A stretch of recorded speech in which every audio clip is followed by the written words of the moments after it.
Okay, hi, good afternoon once again. Um, my name is Elliott. I'm the moderator for this session.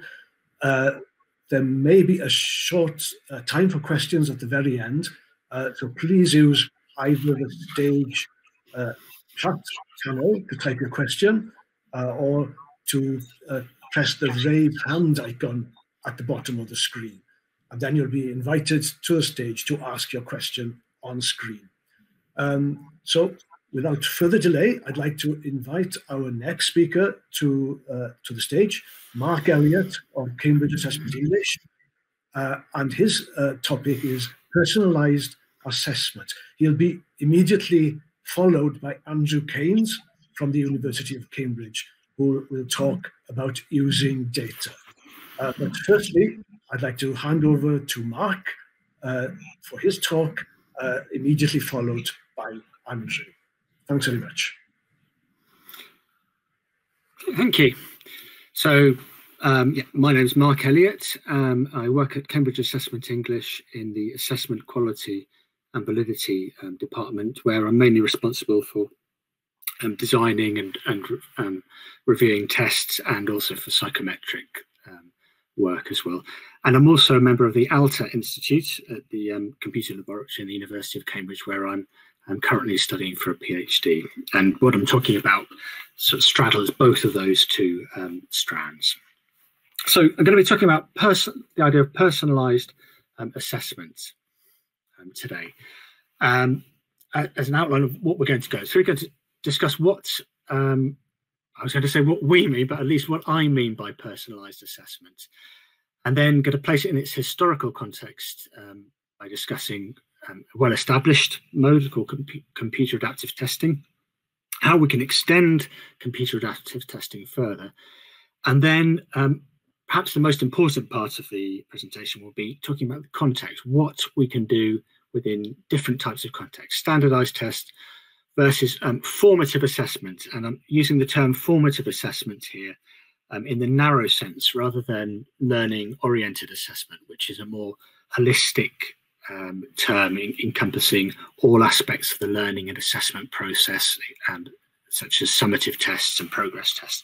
Here I'm talking about formative assessment for the purposes of informing the next learning step. Then I'm going to be talking about the idea of personalised input versus output, how we can baseline outputs, and what we can do beyond the traditional sense of assessment. So first of all, what do we mean by personalised assessment? It's not a single thing. It's something which exists on a continuum from, if you like, shallow to the deep end. So one example, simple example, is that among the Cambridge suite of exams, for some of them, for key, preliminary, and first, there are two versions of the test. One is the standard version, and the other is the for schools version. And these are built to the same specifications, the same difficulty, the same construct. The only difference between them is that the content is age appropriate, so that young learners aren't exposed to inaccessible texts about the world of work, for example, and adults aren't exposed to what they might perceive as childish texts. So this can be delivered in paper-based form as well as computer-based. So it's very minor degree of personalisation, but that's the beginning of it. And we can move through adjusting assessment in all range of ways until at the other end, all aspects of a test, what's going in, what's coming out, how it's interpreting, are adapted dynamically as you move through the test according to a whole range of criteria describing the person who's taking the test. And obviously, when we're at that end of the spectrum, we're very much in the realm of what needs to be delivered by computer, unless you have perhaps a room of hundreds of people running around with bits of paper, selecting different questions based on the last one. So we are mainly going to be talking about a computerized context. So computer adaptive testing. Actually, can I share my screen for this? Because I have some animation on this slide, and it's covering itself up a bit. Would it be possible for me to share my screen?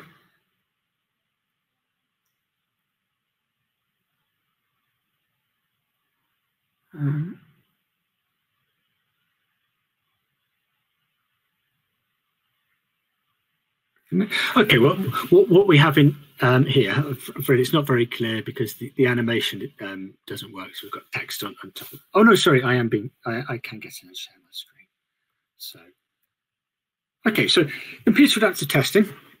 We have a candidate taking the test taker, and we have a bank of items. So the idea is that the test is not predetermined as in a traditional linear test. And it starts off with the person takes an item which may be selected at random to start with.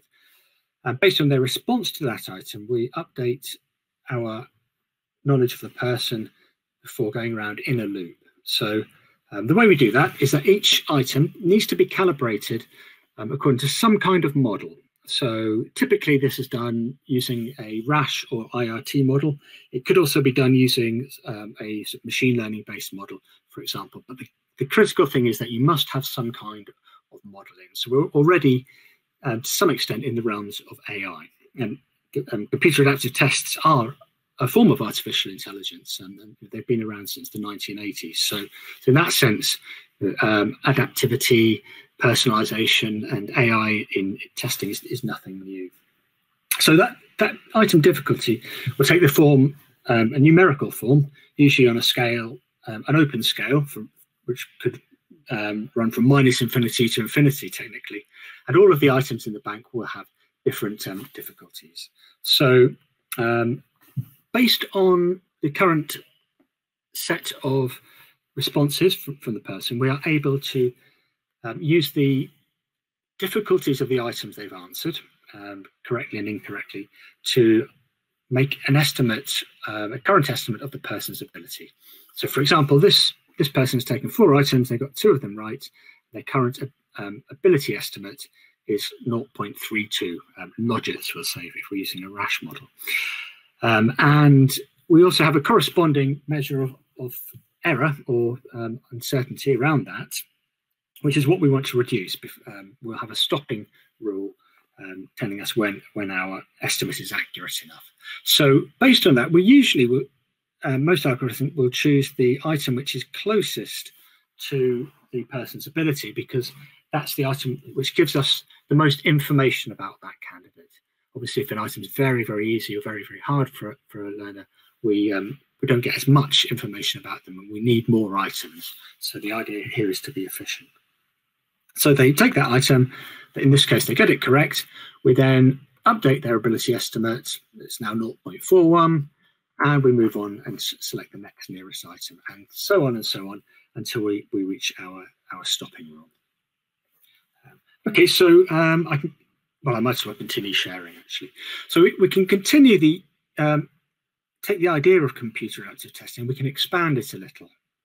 So generally, it's based purely on the learner's ability, although there will be various rules to ensure we have a fairly even construct coverage, for example, because if you focus purely on the difficulty of items, you might end up sampling from a constrained range of your construct. So there will typically be some constraints already in place.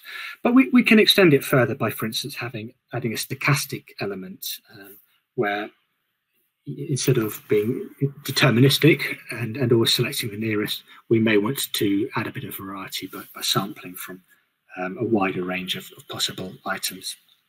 And then we can we also include the construct coverage rules and make sure that according to our definition of the construct at the level, we are selecting appropriate items. And that may be something that changes dynamically as we work through the test, of course. If they're a lower level candidate, the construct may be narrower and different from the construct we want to sample if they're higher level. Okay, and then we can also add other features. We've mentioned the Cambridge for Schools exams. There's obviously a whole range of demographic features which may or may not be appropriate to incorporate, such as their background, their age, their interests. And as long as we are able to validate the fact that the scores are equivalent, then we can still draw comparisons on tests whilst adapting to these kinds of areas. And as well as the more sort of traditional unidimensional models, we can also use more complex multidimensional models as well. And this is where perhaps it gets interesting, because we can break down skills into sub-skills or knowledge components, or attributes is the word that I prefer to use, because it's perhaps more neutral, because we're talking about, in the case of language use, something which encompasses cognitive processing and knowledge to different degrees. So there's a lot that can be done to extend this. And at the heart of any kind of personalised assessment model, you're almost certainly going to have some kind of computer adaptive test engine, simply to make sure that the items are best targeted to that learner. So here's our computer adaptive testing cycle. So the learner selects from a bank of items, or the algorithm selects from a bank of items, and we go back and update the ability of the person. So we have item difficulties, which we can see for each of the items, and based on the response string, we calculate an ability estimate, in this case 0.32. We select the item which is closest to that to get the most information, and then based on the new response, we update the ability estimate. So it's now gone up to 0.41 because they got it correct, and we move on and we select the next item, and we continue until we're happy that our ability estimate is accurate enough. Okay, so I'll stop sharing now and go back to apologies, Mark. We are having some problems just getting the presentation back in place. You should receive an invitation from the stage manager to share your presentation. Has that popped up on your screen? Yes, it has. Super, if you accept that. Presentation. And then that's it. Okay, and so then you'll need to just scroll through to where you want it to be. Right. Okay, so I've talked about extending computer adaptive testing, as well as the ability and the construct coverage to include factors such as background of the learner, and talking about multidimensional models to add further degrees of complexity. So,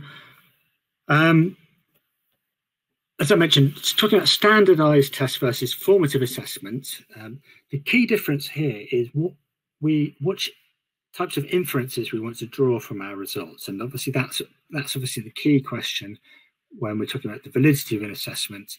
And in this case, perhaps it's an important ethical consideration, because standardized tests are used to compare different candidates to say that one candidate has scored better, and obviously people will draw an inference to say that they are stronger or weaker than another candidate. Whereas in formative assessment, it's very much an internal process. We are not, and we should not be using the results of formative assessments to compare different learners. The point of them is to inform the learning process for that learner. So in this case, it is something which should be a uniquely personal thing. We want to draw inferences about what's best for that learner, treating them holistically and separately from other learners. So standardized tests are used to compare different test takers. We do make comparisons with formative assessment. We want to compare them to their personal goals. So, for example, if somebody is weaker in speaking compared to other skills, but they have no desire or need to be good at speaking, we would obviously interpret that in a different way compared to a standardized test, where we're simply interested in where they are, not where they need to be or why they are there, or at least not from the point of view of the test result. So, okay, so because we're using standardized tests to compare different learners, fairness is critical. You should, if you're taking the same set of items and you get the same response string, you should be getting the same inference out, the same kind of comparison. I think that should be a fairly uncontentious statement. But with formative assessment, what we're interested in is the usefulness of the information we're drawing from the results to the test taker. And that usefulness is something which is going to vary depending on the background of the learner. So that's the critical distinction to make here. So two test takers with the same response string should receive the same result on a standardized test. But in the case of our I've lost my, okay, I'm back again. Formative assessment, we may want to mediate the results according to what we know about the learners. So it's not just what they've done, but we are using that information to decide what to do next, which means we want to interpret, as any good teacher would, why we think that has happened and what's to do about it. So this is, I think, the crux of the matter here. So here we're talking about personalised outputs rather than computer adaptive testing. Personalises the inputs of the test, selects the items and tasks as being appropriate for the candidate. In this case, we are talking about what we report to the test taker, what kind of feedback we would give them or their teacher, and what sort of recommendations we would make in terms of future learning. And this is the point, because they are we are trying to help them learn better. Our goal is to optimize the efficiency of that learning process, and that depends on their personal goals and what we know about them as well. So let's take that and give an example of what I mean by looking at the idea of benchmarking formative assessment results.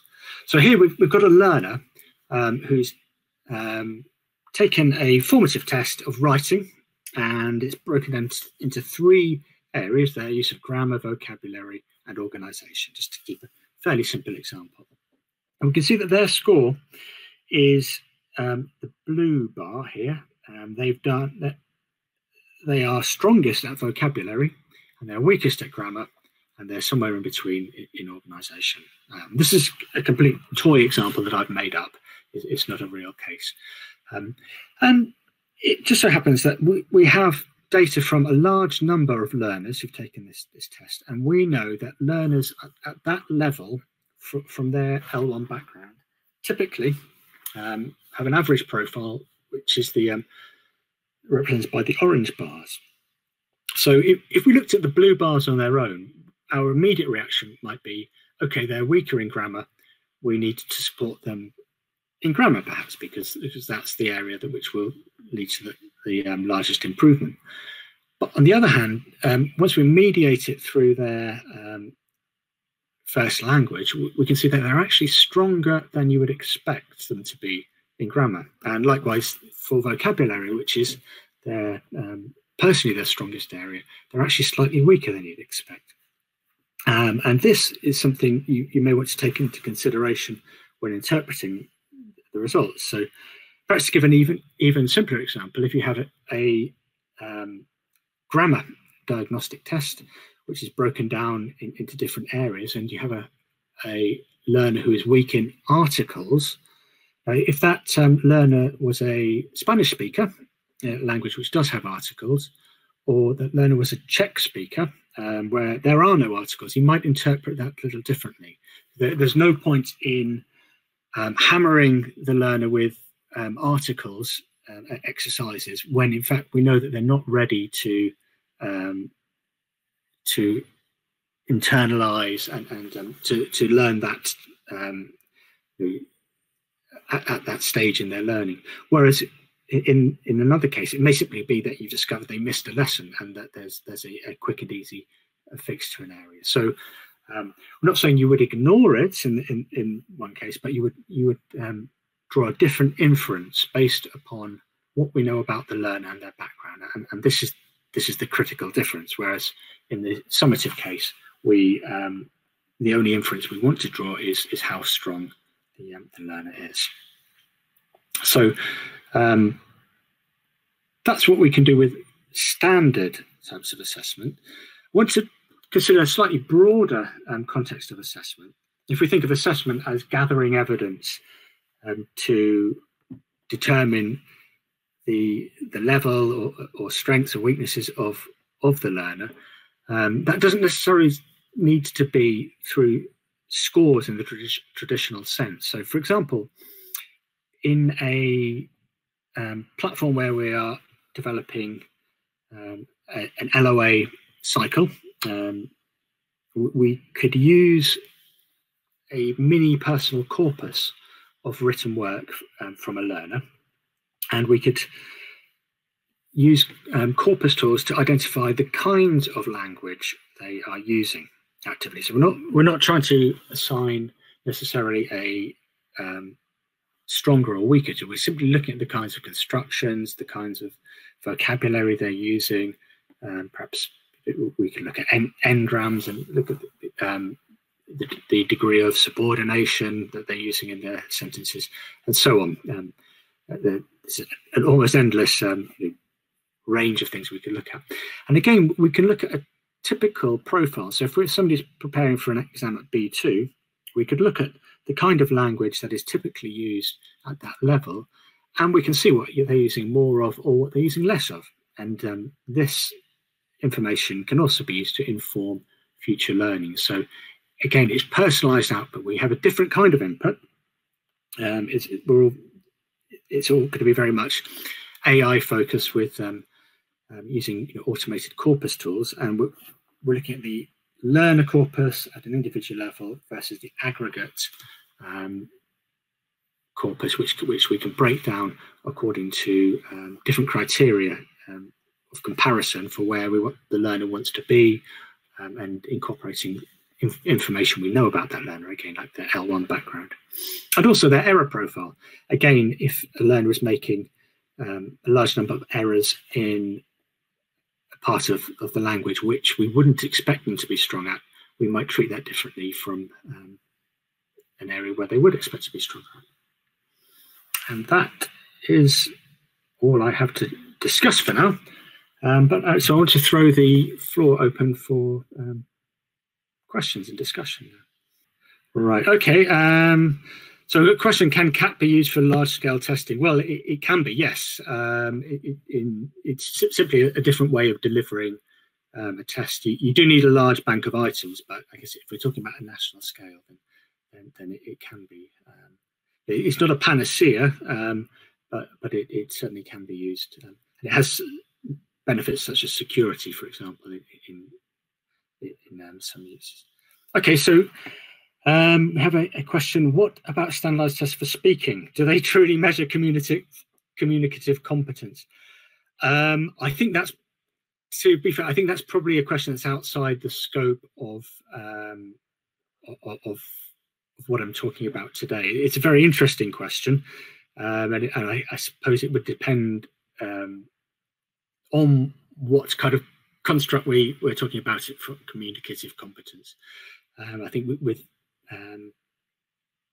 I think perhaps that's something to discuss offline here. So we've got a question. Standardized tests can be used formatively. It depends how you report the results. This is true, yes, and there is a move to incorporate formative assessment within standardized tests. Here I'm specifically talking about a cycle, a continuous assessment cycle, rather than sort of periodic set of assessments. So something which is embedded within a learning course, and it may be mini assessments on a very regular basis. But yes, this is very much true. Okay, what other questions do we have? Why put standardized and formative assessment as two complete opposites? Okay, so I'm not describing them as complete opposites. What I'm talking about here is the inferences we're drawing from the results. The reason I draw that distinction is that the kind of personalized interpretation of results that would be useful in a formative assessment context would be prejudicial and arguably even unethical if you were using to compare two learners who took the same standardized test and got the same results. And then basically, to all intents and purposes, somebody had a mark added and somebody had a mark taken away because of their personal backgrounds. So that's the distinction I'm trying to make. I'm talking about the use of the results and what inferences we're going to draw of them. And one more question: is there a place for candidate choice of text, topic, or task type? Well, this is something actually I thought about mentioning in the slide when I talked about what personal assessment is. Lots of tests do give the learner the option. They simply have X number of questions and you have to choose 3 of them or 4 of them. And you could argue that that is self-personalisation in the sense that the learner is choosing the items they want to take. So I think there is, yes, certainly. And even more so in the case where we're talking about the LOA cycle, where you're bringing in the learner's preferences as well. So I think the key thing here is empowerment, isn't it? We're giving the learner input as long as it doesn't detract from the inferences we're drawing. Yes, I think that there is definitely a place for candidate choice. Okay, Mark, thank you so much for your presentation. There's been lots of interesting comments in the chat, and we have to move on. Our time is running